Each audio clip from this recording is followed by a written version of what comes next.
En la víspera de Año Nuevo, mi hijo me dijo que me iba a meter a un asilo porque ya no servía para nada. Yo soy Adela Ramírez. Tengo 71 años. Estaba sentada en el borde del sillón cuando Ramiro me dijo que me quedara quietecita mientras la gente empezaba a llegar. Lo dijo con suavidad, como se le habla a alguien que estorba. Asentí, como había aprendido a sentir en los últimos años. Mamá me dijo desde la puerta de la cocina: «¿Puedes venir un momento?»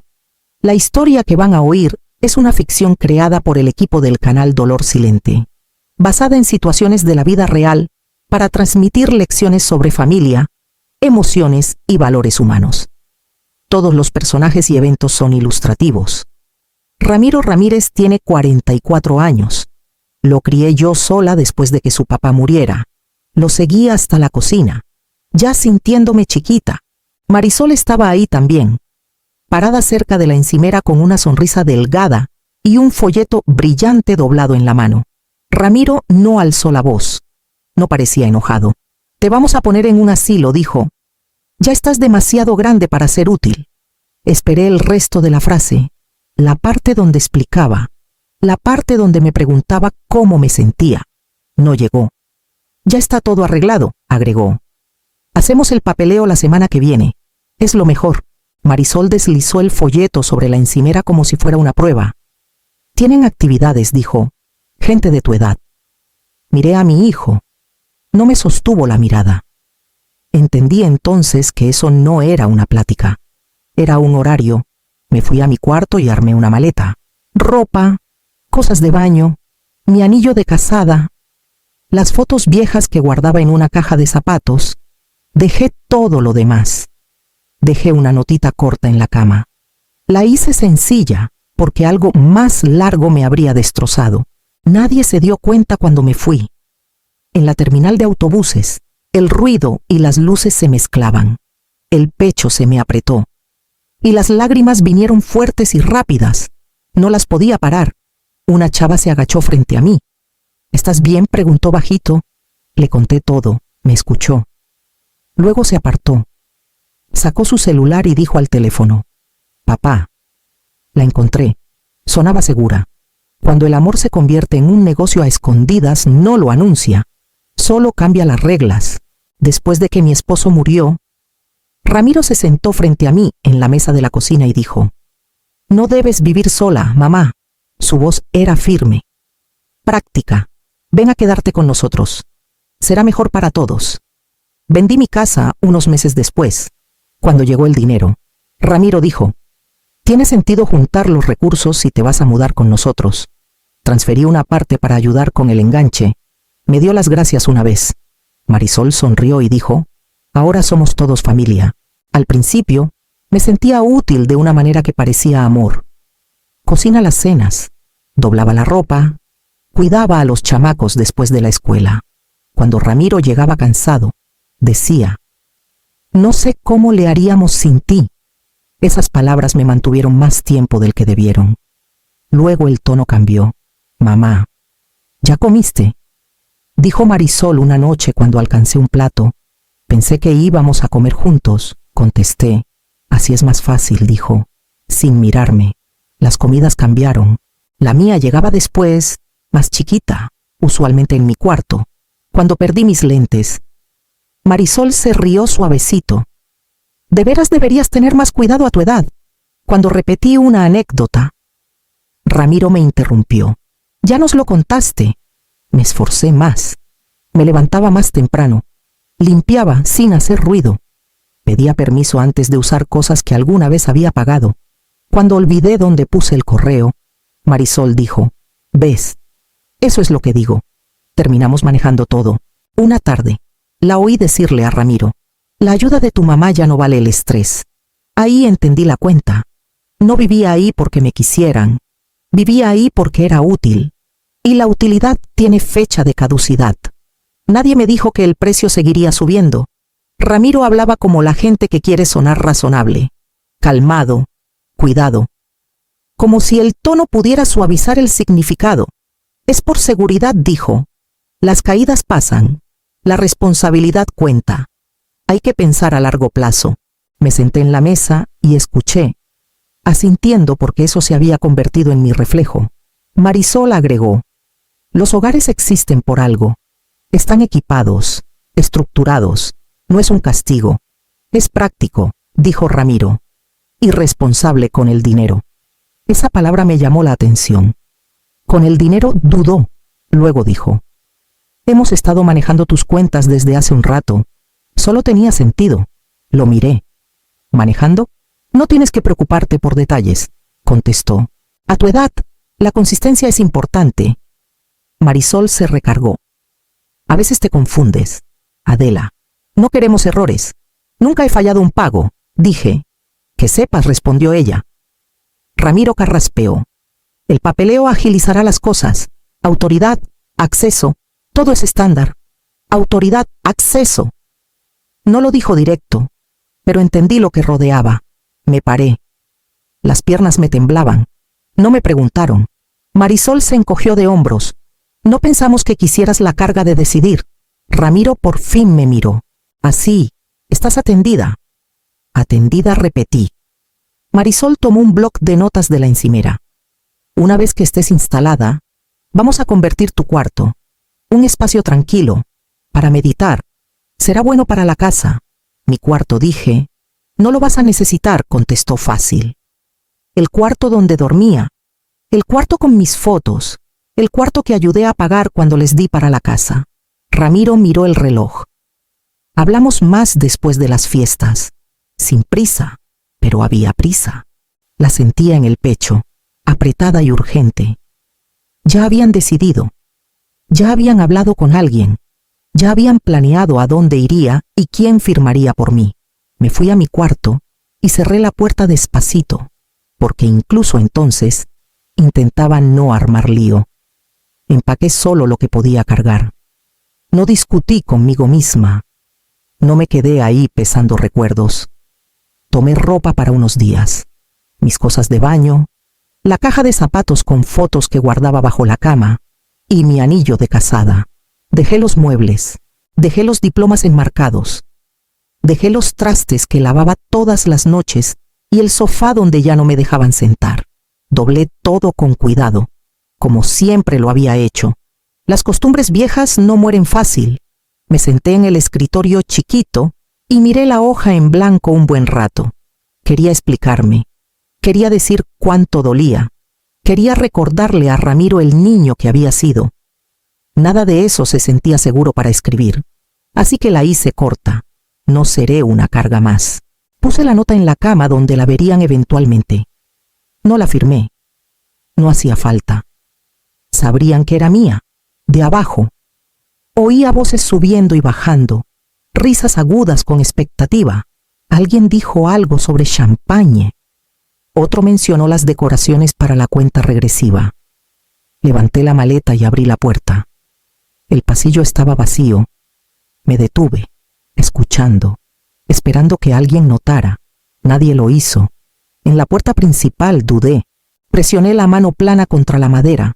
Solo una vez, como si eso me anclara a algo real. Luego salí y la cerré sin ruido. El frío me pegó de inmediato, limpio y sin piedad. Me ajusté el abrigo y caminé sin voltear. Las luces de la calle se emborronaban mientras avanzaba. La respiración irregular, los pensamientos más ruidosos que mis pasos. No tenía un plan más allá de alejarme. Solo sabía que no podía quedarme. La terminal de autobuses seguía abierta. Eso bastaba. Seguí la banqueta hacia allá, la maleta rebotando a mi lado, cada paso llevándome más lejos de la casa que ya había decidido que no pertenecía ahí. Puse la maleta a mis pies y me incliné para leer el horario pegado en la pared. Un autobús salía al norte antes de medianoche. 1. Los números se emborronaron y tuve que apoyarme con la mano en el banco. Al otro lado del salón, un hombre se reía mientras rodeaba con el brazo a una mujer en un abrigo rojo. Cerca, una familia discutía por las botanas. Voces agudas y conocidas, del tipo de ruido que significa que perteneces a algún lugar cuando el pleito termina. Los miré sin envidia, solo con una conciencia sorda de que ninguno de esos esperaba por mí. Alcancé el celular por costumbre. Luego paré. No había a quien llamar. Nadie que se sorprendería de que no estuviera en casa. La casa seguiría zumbando sin mí. La cuenta regresiva avanzando estuviera yo o no. El pecho se me apretó. Intenté respirar como cuando Ramiro era chiquito y se asustaba de noche. Lento adentro, lento afuera. No funcionó.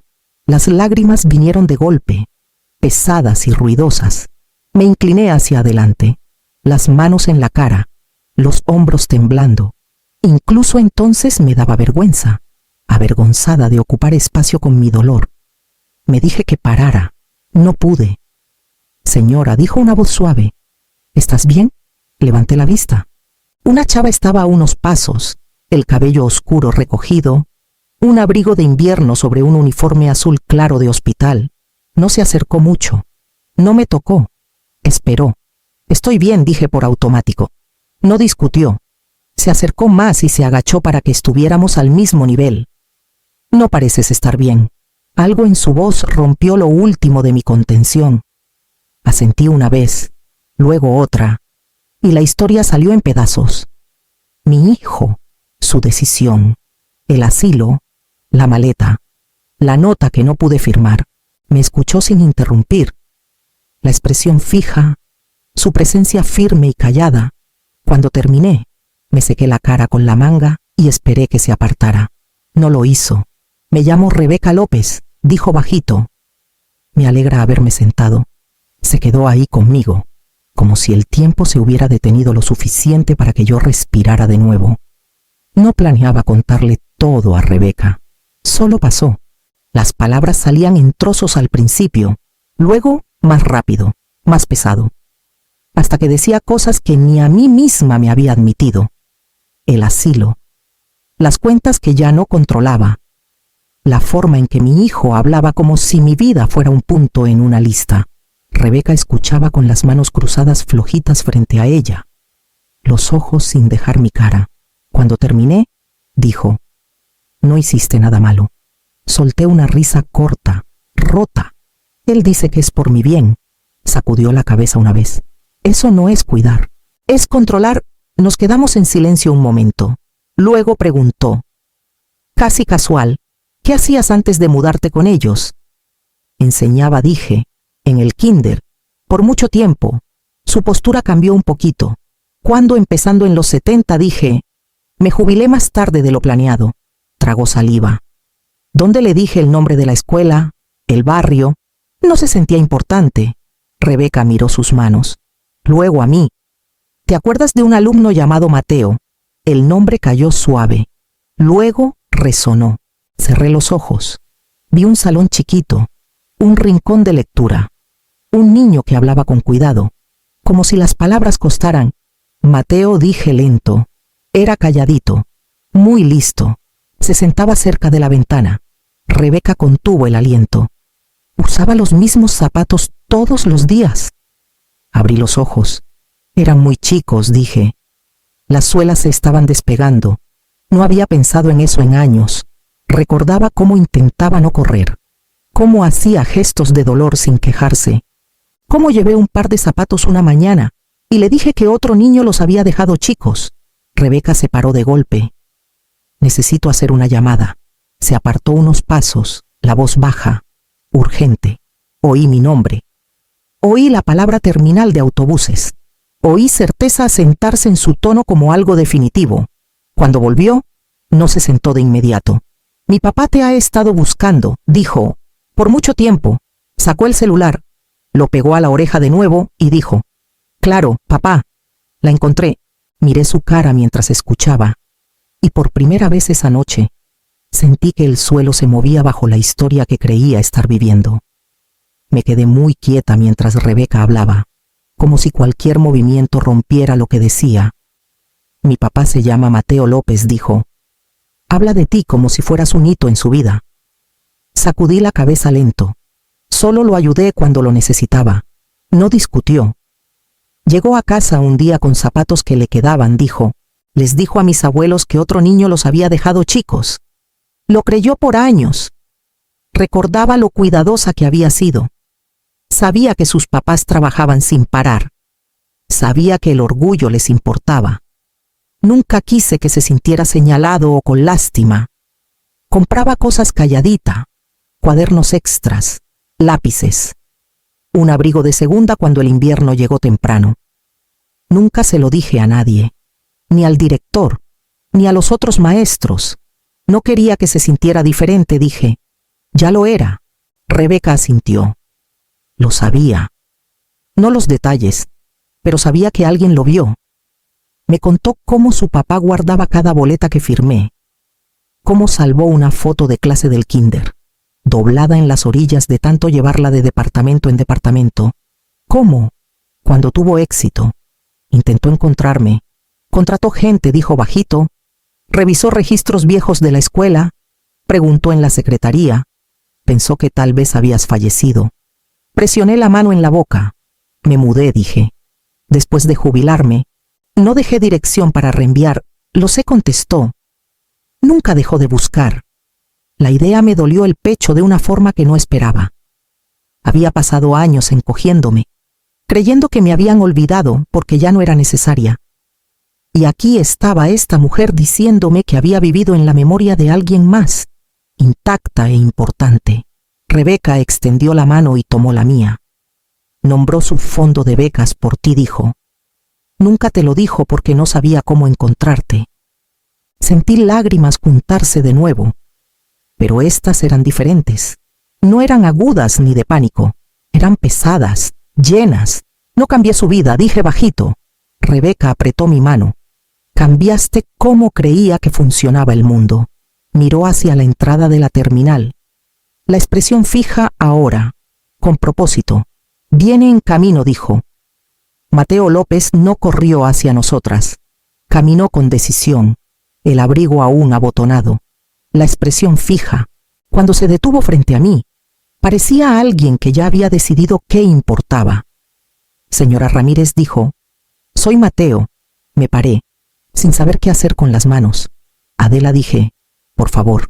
Asintió una vez, como si eso resolviera algo importante. No me abrazó. No se disculpó por llegar tarde. Esperó. Rebeca dijo, papá, es ella. Lo sé, contestó. Sus ojos se movieron a mi cara, cuidadosos, atentos. He intentado darte las gracias por mucho tiempo. Las palabras se me atoraron en la garganta. Miré abajo en vez, no me debes nada.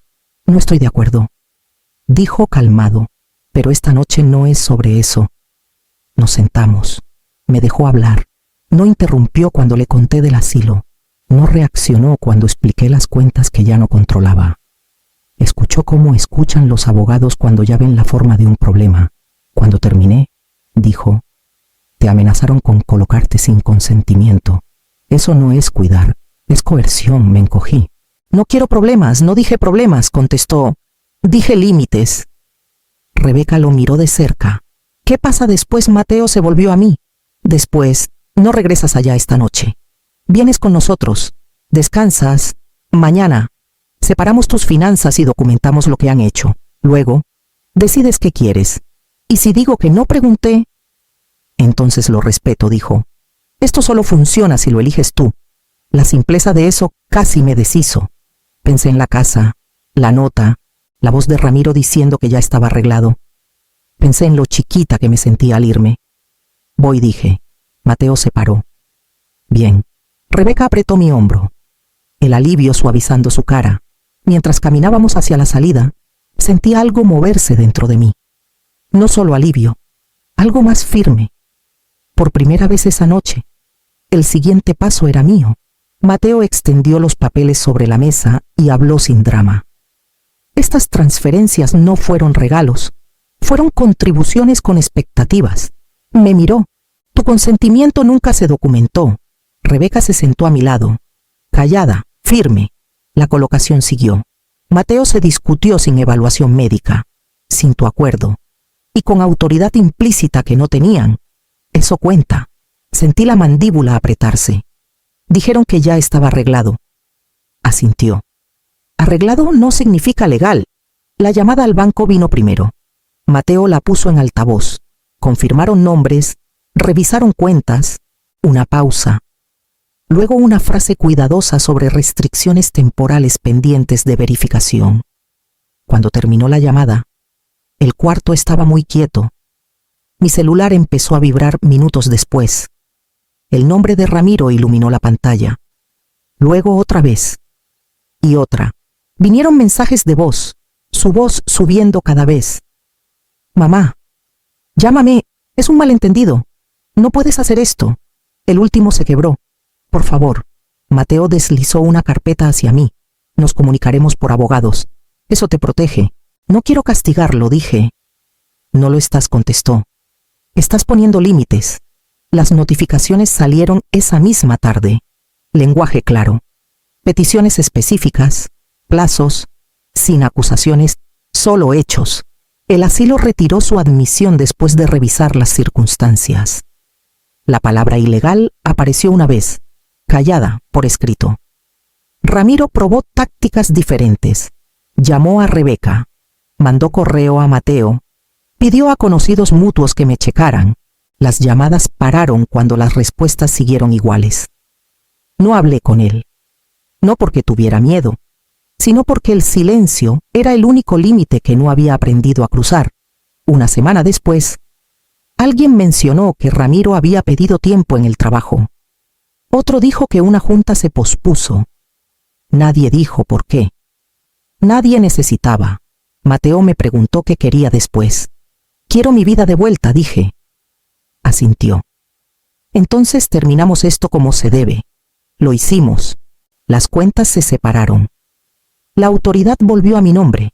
Los planes hechos sin mí se disolvieron bajo escrutinio. Dormí toda la noche por primera vez en meses. No me sentí victoriosa. Me sentí firme. Y por primera vez desde que dijo la palabra inútil, el costo ya no era mío.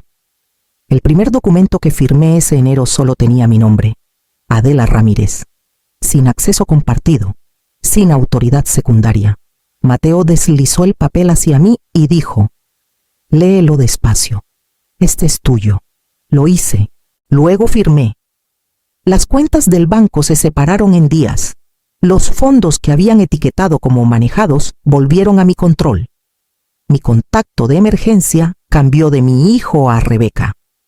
La autoridad legal volvió a mí, limpia y sin ambigüedades. Cuando Mateo dijo, ahora estás protegida, le creí. Me mudé a un departamentito cerca del lago de Chapala. No era lujoso, pero era mío. El contrato estaba a mi nombre. El buzón también tenía mi nombre. Cuando el casero preguntó quién más viviría conmigo, dije, solo yo. Y sentí algo firme asentarse en mi pecho. Ramiro intentó una vez más, no con enojo, con vergüenza. Dejó un mensaje pidiendo aclarar las cosas. No lo devolví. Aprendí que el silencio no es crueldad, es consecuencia. La gente dejó de llamar por él. Las invitaciones cambiaron. Se requerían explicaciones. El control tiene forma de derrumbarse cuando sale a la luz. Nunca lo confronté. No necesitaba. La verdad hizo el trabajo por mí. Hay una lección que la gente evita platicar porque incomoda. El amor no requiere que entregues tu autonomía. La familia no da derecho a manejar tu vida.